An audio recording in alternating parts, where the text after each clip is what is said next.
signatories to stop the spread of the H1B virus. If you think you can just put your signature here to stop the spread of H1B. It actually, I think, originated in India, but put your signature here to stop the spread of H1B.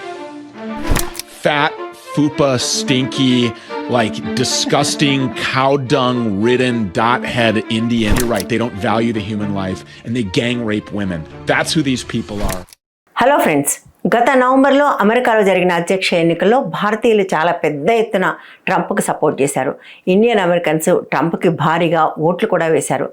సరిగ్గా Trump అధికారంలోకి వచ్చి వారం తిరిగిందో లేదో అందులో చాలామంది ఇప్పుడు పశ్చాత్తాపపడే పరిస్థితి వచ్చింది. నిజానికి నేను ఈ విషయం చాలా క్యాజువల్గా చెప్పడానికి ప్రయత్నం చేస్తున్నాను, కానీ లోపల నేను విపరీతమైన భయంతో ఉన్నాను. ఎందుకంటే నాలాగే మనలో చాలామందికి, అంటే ముఖ్యంగా తెలుగు వాళ్ళందరికీ కూడా అమెరికాలో తమకు తెలిసిన వాళ్ళు, తమ కుటుంబ సభ్యులు చాలా విపరీతంగా అప్పులు చేసి చదువుకోవడానికి వెళ్ళిన వాళ్ళు, దగ్గర బంధువులు, స్నేహితులు, కావలసిన వాళ్ళు, ఇట్లా ఎవరో ఒకళ్ళు ఉన్నారు. ట్రంప్ వచ్చాక ఈ భారతీయుల పరిస్థితి చాలా దారుణంగా మారుతూ ఉన్న సూచనలు కనపడుతున్నాయి. మనం ఆల్రెడీ కొన్ని వార్తలు చూసాం. బయట వాళ్ళు ఇల్లీగల్ పని చేసుకోవడానికి వీల్లేదు అంటే పిల్లలందరూ చాలా ఇబ్బంది పడుతున్నారు. ముఖ్యంగా చదువు అయిపోయిన వాళ్ళు, అక్కడున్న క్రైసిస్ వల్ల ఉద్యోగాలు లేని పరిస్థితి ఉంది. వాళ్ళు ఏవేవో చిన్న చిన్న పనులు చేసుకుంటూ ఉంటే వాటిని చేసుకోనివ్వని పరిస్థితి, కనపడిన వాళ్ళని కనపడినట్టుగా పట్టుకుని డిపోర్ట్ చేస్తున్నారు. మరొక వైపు H1B వీసాలను నిలిపేస్తారు, ఇంకా తగ్గిస్తారనే వార్తలు వస్తున్నాయి. సో ఈ నేపథ్యంలో కొంత ఆందోళన తెలుగు వాళ్ళలో కనపడుతూ ఉంది. ముఖ్యంగా తమ పిల్లలు అక్కడ ఉన్న వాళ్ళకు, చదువుకుంటున్న వాళ్ళకు, లేదా H1B వీసా మీద ఉన్న వాళ్ళకు. బట్ అంతకంటే చాలా పెద్ద ఎత్తున భారతీయుల పట్ల అక్కడ విద్వేషం రగులుతూ ఉంది. అవును, నిజం. 2 రోజుల క్రితం అక్కడ చదువుకుంటున్న దగ్గర వాళ్ళతో మాట్లాడినప్పుడు నాకు ఈ విషయం తెలిసింది. చూచాయగా తెలిసిన విషయాన్ని అర్థం చేసుకోవడానికి 2 రోజులుగా నేను చాలా వార్తలు చదివాను, చాలా వీడియోలు చూశాను. అన్నిటికీ మించి సోషల్ మీడియా ప్లాట్ఫామ్స్లో ఇండియన్స్ మీద వస్తున్న కామెంట్స్ చూశాను. అవన్నీ చూసినప్పుడు నాకు నిజంగా చాలా చాలా భయం వేసింది. భయం కలగటానికి ఉన్న కారణాలు కొట్టివేయి తగ్గవు కాదు, చాలా చాలా సీరియస్ కూడా. నేను అవి మీతో పంచుకోదలుచుకున్నాను. మనందరికీ తెలిసిందే, ట్రంప్ అనే వ్యక్తి ఒక వైట్ సుప్రీమస్ట్, అంటే వైట్ పీపులే అందరికంటే గొప్పవాళ్ళు అని నమ్మేవాళ్ళు. ఆయన పక్కన వివేక్ రామస్వామి ఉండి ఉండొచ్చు కాక, ఉన్నప్పటికీ కూడా ఆయన ప్రధానంగా వైట్ సుప్రీమస్టే. నల్లవాళ్ళ పట్ల, లాటినోస్ పట్ల, పీపుల్ ఆఫ్ కలర్ అంటారు, అంటే తెలుపు కాకుండా ఉన్న మిగిలిన అన్ని రంగుల ప్రజల పట్ల కూడా ఆయనకు మొదటి నుంచి కూడా ఒక విద్వేషము, ఏవగింపు ఉన్నది. ఆయనకు మాత్రమే కాదు, ఆయన చుట్టూ ఉన్న వాళ్లకు, ఆయన పార్టీ వాళ్ళకు కూడా ఉంది. ఎలక్షన్స్ సమయంలో ఇండియన్స్ ఓట్లు కావాలి కాబట్టి దాన్ని బయట పెట్టలేదు. ముఖ్యంగా డిసైడింగ్ స్టేట్స్లో ఇండియన్స్ ఓట్లు కీలకం కాబట్టి అక్కడ మాట్లాడకుండా ఉన్నారు. కానీ ఒక్కసారి గెలవగానే వాళ్ళ విశ్వరూపం చూపించేస్తున్నారు. వచ్చిన వెంటనే ఆయన చేసిన అనేక పనుల్లో మొట్టమొదటిది ఇల్లీగల్ ఇమిగ్రెంట్స్ని దేశం నుంచి పంపించడం. దానికోసం అతను ఎంచుకున్న పద్ధతి ఎంత అనాగరికంగా ఉందో మనం చూసాము. ఇల్లీగల్ ఇమిగ్రెంట్స్ అనుకున్న వాళ్ళని ఇనుప గొలుసులతో కట్టి కార్గో విమానాల్లో తరలిస్తున్నారు. దాంతో ఇప్పుడు దక్షిణ అమెరికాలో ఉన్న చాలా దేశాలతో చాలా సమస్యలు తలెత్తుతున్నాయి. అవును, ఇల్లీగల్ ఇమిగ్రెంట్స్ అట్లా ట్రీట్ చేస్తే తప్పేంటి? దేశం అన్న తర్వాత కొన్ని రూల్స్ ఉంటాయి, రూల్స్ ప్రకారం అందరూ నడుచుకోవాలి అనే వాళ్ళు తెలుసుకోవాల్సిన విషయం ఏంటంటే, అమెరికాకి అక్రమంగా వలస వెళ్తున్న వాళ్ళలో భారతీయులది 3వ స్థానం. ప్రతి సంవత్సరం కనీసం 1,00,000కు పైగా, అవును మీరు సరిగా విన్నారు, కనీసం 1,00,000కు పైగా భారతీయులు అక్రమంగా అమెరికాకు వెళ్తున్నారు, అది కూడా ప్రాణాలకు తెగించి. ఈ విషయాలు మీకు అర్థం కావాలంటే నేను Gujarat to America donkey jumping అని నేను ఒక వీడియో చేశాను, మీరు తప్పకుండా చూడండి. మీకు అది చూస్తే నేను ఇప్పుడు చెప్పబోయే విషయం ఎంత సీరియస్ అన్నది మీకు అర్థమవుతుంది. ముఖ్యంగా గుజరాత్ నుంచి విపరీతంగా అమెరికాకు అక్రమ వలసలు ఉంటాయి. యూకేకి పంజాబ్ నుంచి ఎట్లా ఉంటాయో గుజరాత్ నుంచి అమెరికాకు అట్లా ఉంటాయి. లాస్ట్ ఇయర్ 2024లో అట్లా అమెరికాలోకి అక్రమంగా ప్రవేశించడానికి ప్రయత్నించి దొరికిపోయి అరెస్ట్ అయిన వాళ్ళ సంఖ్య ఎంతో తెలుసా? 90,000. దొరికిన వాళ్ళే 90,000 అయితే దొరకని వాళ్ళు ఎంతమంది ఉంటారు? ఇప్పటికి documented illegal immigrants from India అంటారు, అది 7 లక్షల మంది ఉన్నారు. ఇందులో మేజర్ భాగం గుజరాత్ నుంచి వెళ్తున్నారు. ముఖ్యంగా గుజరాత్లో మెహసానా అని ఒక జిల్లా ఉంటుంది. ఆ జిల్లాలో ప్రతి ఇంటి నుంచి అమెరికాలో ఉంటారు. వాళ్ళందరూ డబ్బులున్న వాళ్ళు కాదు, చదువుకున్న వాళ్ళు కాదు. అప్పులు చేసి విపరీతంగా ఉన్నవన్నీ అమ్ముకొని ఏదో రకంగా అమెరికా వెళ్ళాలని ప్రయత్నించిన వాళ్ళు, వెళ్ళిన వాళ్ళు ఏం చేస్తున్నారు, ఎక్కడ ఉంటారన్న విషయాలు తెలుసుకోవడానికి మీరు నేను ఇంతకుముందు చెప్పిన వీడియో చూడండి.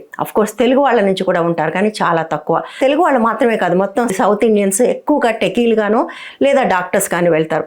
కొంతమంది లీగల్గా వెళ్ళి ఆ తర్వాత వీసా స్టేటస్ లేకుండా అక్కడ ఉండిపోయే వాళ్ళు కూడా ఉంటారు. వాళ్ళని కూడా ఇల్లీగల్ ఇమిగ్రెంట్స్ అంటారు. ఈ నేపథ్యంలో అక్కడ జరుగుతున్నవి 2 పరిణామాలు. ఒకటి ఇల్లీగల్ ఇమిగ్రెంట్స్ని బలవంతంగా పంపించడం, రెండోది H1B వీసాలను తగ్గించడం. H1B వీసాల విషయానికి వస్తే ప్రతి సంవత్సరం అమెరికా 65,000 మందికి H1B వీసాలు ఇస్తుంది. అందులో ప్రతి ఏడు 73% భారతీయులే తీసుకుంటారు. నెక్స్ట్ ఉన్నది చైనా, వాళ్ళు కేవలం 12% మాత్రమే. అంటే అతి ఎక్కువగా H1B వీసా అంటే పని చేయడానికి వెళ్ళే వీసా తీసుకునేది భారతీయులే. బట్ H1B వీసా తీసుకున్న భారతీయుల మీద అమెరికన్లో చాలా కాలంగా ఒక కోపం ఉంది. వీళ్ళు ఇక్కడికి వస్తారు, ఇక్కడ డబ్బులు తీసుకుంటారు, ఈ సొసైటీకి ఏమి తిరిగి ఇవ్వరు. ముఖ్యంగా అమెరికాలో చాలా వ్యవస్థలు వాలంటీర్లతో నడుస్తాయి, బట్ ఎక్కడా కూడా ఇండియన్ వాలంటీర్లు అనే వాళ్ళే కనపడరు. ఇంత మంచి జీతాలు తీసుకుంటారు కానీ వాళ్ళు ఇక్కడ సమాజానికి ఏమీ చేయరు అన్న కోపం వాళ్ళకుంది. ఇప్పుడు అగ్నికి ఆజ్యం పోసినట్టుగా అమెరికాలో ఆర్థిక వ్యవస్థ చక్కబడాలి అంటే ఇట్లా భారతదేశం నుంచి వస్తున్న వాళ్ళని ఇవ్వకుండా చేయాలి, H1B వీసాలు ఆపేయాలి అనే ఒక డిమాండ్ చాలా వస్తుంది. బట్ ఇది కేవలం డిమాండ్గా లేదు, విద్వేషంగా ఉంది. What's up, guys? We're in Buffalo, New York right now. We're going to be collecting signatars to stop the spread of the H1B virus, and we're going to be collecting signatars for it. The H1B it's starting to grow in numbers, and we got to stop the spread ASAP. So come with me, y'all. Make America great again అనే ఒక పెద్ద campaign నడుస్తుంది. నిజానికి అది Trump నినాదం కూడా. అది 1980లో Reagan నినాదాన్ని మళ్ళీ ట్రంప్ వెనక్కి తీసుకొచ్చాడు. నేను వస్తే అమెరికాని మళ్ళీ గ్రేట్గా చేస్తాను.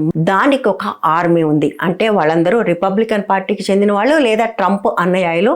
వాళ్ళందరూ కూడా విపరీతమైన ద్వేషాన్ని వెళ్ళగక్కుతున్నారు. దానికి నేను 2 ఉదాహరణలు చూపిస్తాను. అందులో మొదటి ఉదాహరణ లారా లూమర్ అనే ఆమెది. ఈమె ట్రంప్కి చాలా క్లోజ్. మీరు స్క్రీన్ మీద చూడండి ట్రంప్కి ఎంత క్లోజ్గా ఉందో. ఈమెకు తనకు తానే చెప్పుకుంటుంది ఐఎమ్ ప్రౌడ్ ఇస్లామోఫోబిక్, అంటే నాకు ముస్లింలు అంటే ఇష్టం ఉండదు అని ఆమె చెప్పుకుంటుంది. ప్రచారం చేస్తున్న కాలంలో ట్రంప్ చేసిన అనేక అర్థం పర్థం లేని అవమానకరమైన వ్యాఖ్యలకు ఈమె కారణం అని కూడా చెప్తారు. ముఖ్యంగా హైతీల మీద వాళ్ళ మీద ట్రంప్ చేసిన చాలా దుర్మార్గమైన వ్యాఖ్యలన్నీ కూడా ఈమె ఇన్ఫ్లుయెన్స్తోనే చేశాడు అంటారు. ఆమె వరుసగా ట్వీట్ చేస్తూ ఉంది ఈ H1 వీసాలకు సంబంధించి. H1 వీసాలు తగ్గించాలి, ఇక్కడ ఉద్యోగాలు ఇక్కడ వాళ్ళకి ఇవ్వచ్చు అని అనొచ్చు, అందులో ఏం తప్పులేదు. కానీ ఆమె ఏమంటుందో ఒకసారి చూడండి. ఆమె చేసిన ట్వీట్స్ కొన్ని నేను మీకు ఇక్కడ చూపిస్తాను. Today's H1B super genius engineer is tomorrow's chain migration super spreader who brings in 100 welfare dependent family members. అంటే ఇవాళ H1B వీసా పేరుతో వచ్చే ఒక జీనియస్ అని చెప్పుకునే ఇంజనీర్ ఇక్కడికి వచ్చి రేపు 100 మంది డిపెండెంట్ ఫ్యామిలీ మెంబర్స్ని తీసుకొస్తాడంటే విపరీతంగా కుటుంబ సభ్యుల్ని తీసుకొస్తాడు. Why are people in India still shitting in the water they bathe and drink from. ఎందుకు భారతీయులు ఇంకా కూడా వాళ్ళు ఏ నీళ్లలో షిట్ చేస్తారో ఆ నీళ్ళనే తాగుతారు. ఆమె కుంభమేళాకు సంబంధించిన ఒక ఫోటోని షేర్ చేసింది. అక్కడ అందరూ కూడా స్నానాలు చేస్తున్నారు, ఒడ్డు మీద బట్టలన్నీ ఇష్టం వచ్చినట్టుగా పడి ఉన్నాయి. దాన్ని చూపించి ఆమంటుంది హై స్కిల్ దేశం అంటే ఇదా, అంత స్కిల్ ఉంటే వాళ్ళ దేశాన్నే బాగు చేసుకోవచ్చు కదా, ఇక్కడ దాకా ఎందుకు వస్తున్నారు. ఈ లారా లూమర్ ఇటువంటి కామెంట్స్ చేయటం ఇది మొదటిసారి కాదు. ట్రంప్తో కలిసి ఎన్నికల కోసం పనిచేస్తున్నప్పుడు కూడా ఆమె ఇటువంటి మాటలే మాట్లాడింది. కమలా హారిస్ అధ్యక్షురాలైతే వైట్ హౌస్ అంతా కూడా కర్రీ స్మెల్తో గబ్బు పట్టిపోతుంది అని, అంటే కూరల వాసనతో గబ్బు పట్టిపోతుంది అనేది. అట్లాగే ఆమె ఉషా వ్యాన్స్ గురించి కూడా చాలా దుర్మార్గమైన వ్యాఖ్యలు చేసింది. నిజానికి ఈ పోస్టుల్ని షేర్ చేస్తున్న వాళ్ళు కూడా చాలా పెద్ద సంఖ్యలో ఉన్నారు. ఈ షేర్ చేస్తున్న వాళ్ళు వీటి కింద చేస్తున్న కామెంట్స్ చాలా చాలా దారుణంగా ఉన్నాయి. ఇదే మీరు అఫెన్సివ్గా ఉంది అనుకుంటే నేను మరొక వీడియో చూపిస్తాను. ఈయన పేరు స్టూ పీటర్స్. ఈయన కూడా ట్రంప్ అనుయాయుడు, రైట్ వింగ్. ఆయన చాలా గర్వంగా నేను హిందువులకు యూదులకు ఇద్దరికీ కూడా వ్యతిరేకం అని చెప్పుకుంటాడు. ఆయన ESPN అనే ఒక ఛానల్కి, అంటే ఏదో ఒక చిన్నపాటి యూట్యూబ్ ఛానల్ కాదు, ఎక్కడో తెలియని సోషల్ మీడియా పోస్ట్ కాదు, ఒక పాపులర్ మెయిన్ స్ట్రీమ్ ఛానల్లో ఇంటర్వ్యూ ఇస్తూ భారతీయుల గురించి ఏమన్నాడో ఒక్కసారి చూడండి. నిమిషంన్నర పాటు ఆగకుండా విపరీతంగా విద్వేషం అనే విషాన్ని భారతీయుల మీద కక్కాడు. ఒకసారి మీరు చూడండి.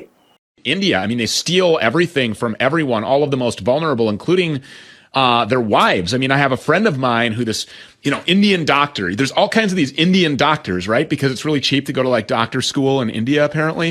Then they come over here and then all they do is they push the big pharma poisons that are killing millions, causing them to die suddenly and drop dead. But when they come over here, they present themselves in these white lab coats like some distinguished, high dollar earning, sophisticated doctor, right?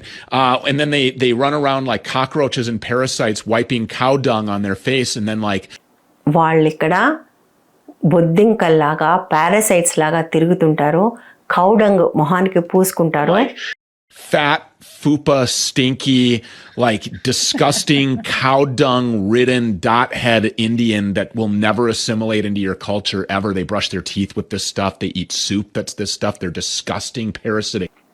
ఆవు పేడలో మునిగి తేలే వాసన కొట్టే గబ్బు పట్టిన తల నిండా పేడ నింపుకొని ఇక్కడికి వచ్చేవాళ్ళు ఎప్పుడు కూడా ఇక్కడి కల్చర్లో mingle car. They are third world parasites and they're pieces of crap and they're terrible people who have no moral ground or upstanding. And you're right, they don't value the human life and they gang rape women. That's who these people are. Third world నుంచి వచ్చే పరాన్న బుక్కులు, వీళ్ళు చెత్త. ఇది ఆయన అంటుంది. ఇంకా కూడా కొంత ఉంది. ఐ థింక్ ఇనఫ్ అనుకుంటాను.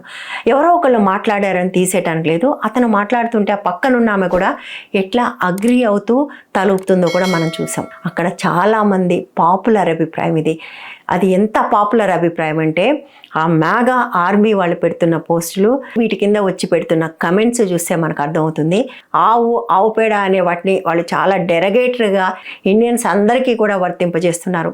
దానికి రీజన్ కూడా మనందరికీ తెలిసిందే. ఆవు అంత గొప్పది ఇంత గొప్పది అని చెప్తూ ఆవు పేడ తింటూ ఆవు ఉచ్చ తాగుతూ వాటిని వీడియోలు తీసిపెట్టి మన పరువే మనం ప్రపంచం అంతా తీసుకున్నాం. ఇవాళ వాటితోనే భారతీయులందరినీ ఎగతాళి చేసే పరిస్థితి వచ్చింది. ఆవు పేడ తినేవాళ్ళు, అత్యాచారాలు చేసేవాళ్ళు భారతీయులు అన్నమాట దాదాపుగా ప్రతి విద్వేష ప్రచారం చేస్తున్న వాళ్ళు ఉన్నారు. అక్కడ విద్వేషాన్ని వెదజల్లుతున్న వాళ్ళు పెడుతున్న కమెంట్స్ చూస్తే నాకు చాలా ఫెమిలియర్గా అనిపించింది.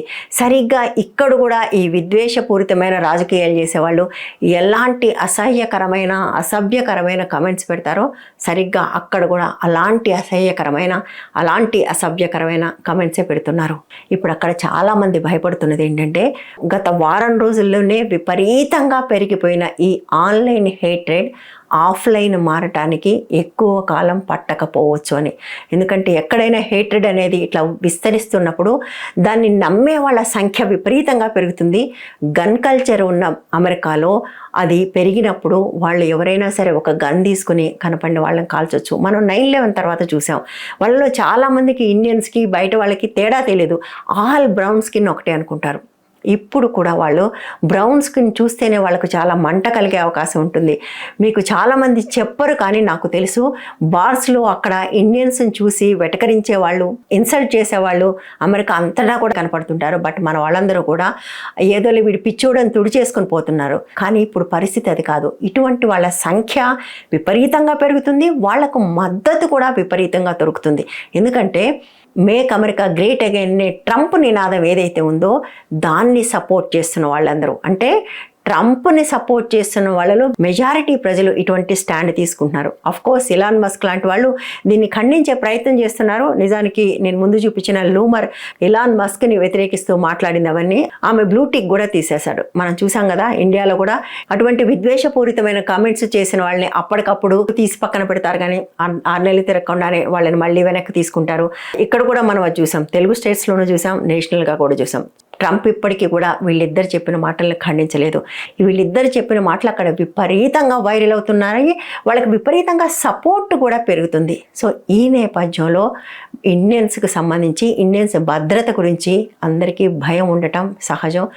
ఇప్పటికీ అక్కడ డాక్యుమెంట్ అయి ఉన్న 7 లక్షల మందిని ఏం చేస్తారన్నది ఒక ప్రశ్న. ఈ 7 లక్షలనే నంబర్ 2022 నాటిది. ఆ తర్వాత కూడా విపరీతంగా ఇక్కడ నుంచి అక్రమంగా వలస వెళ్ళారు. సో ఈ స్థాయిలో వలసకు వెళ్తున్నారు అంటే బహుశా ఇవాళది 10 లక్షలు ఉండుండొచ్చు. బట్ ఈ 10 లక్షల మందిని ఏం చేస్తారు, ఎట్లా పంపిస్తారు అనేది చాలా చాలా పెద్ద సమస్యగా మారబోతుంది. వాళ్ళను కూడా ఇట్లా గొలుసులు కట్టేసి పశువుల్ని తోసినట్టుగా సైనిక కార్గో విమానాల్లో తోసి ఇండియాకు పంపిస్తారా? నా ప్రియమిత్రుడు అని చెప్పుకుంటున్న మోదీ కనీసం వాళ్ళని గౌరవంగా వెనక్కి తీసుకురావడానికైనా ఆయన స్నేహాన్ని వాడతాడా? 12 ఏళ్ళు ఆయన ముఖ్యమంత్రిగా ఉన్న వెలిగిపోతున్న గుజరాత్ నుంచే విపరీతంగా అక్రమ వలసదారులు ఉన్నారు. ఇప్పుడు అందరికంటే మొట్టమొదట ఎఫెక్ట్ కాబోతున్నది కూడా ఈ గుజరాతీలే. కనీసం వాళ్ళనైనా గౌరవంగా వెనక్కి తీసుకొచ్చే పనైనా చేస్తారా అన్నది మన ముందున్న పెద్ద ప్రశ్న. ఇక వచ్చిన తర్వాత ఏంటి అనేది కూడా మరొక పెద్ద ప్రశ్న. ఎందుకంటే ఇప్పటికే దేశంలో విపరీతంగా నిరుద్యోగం ఉంది.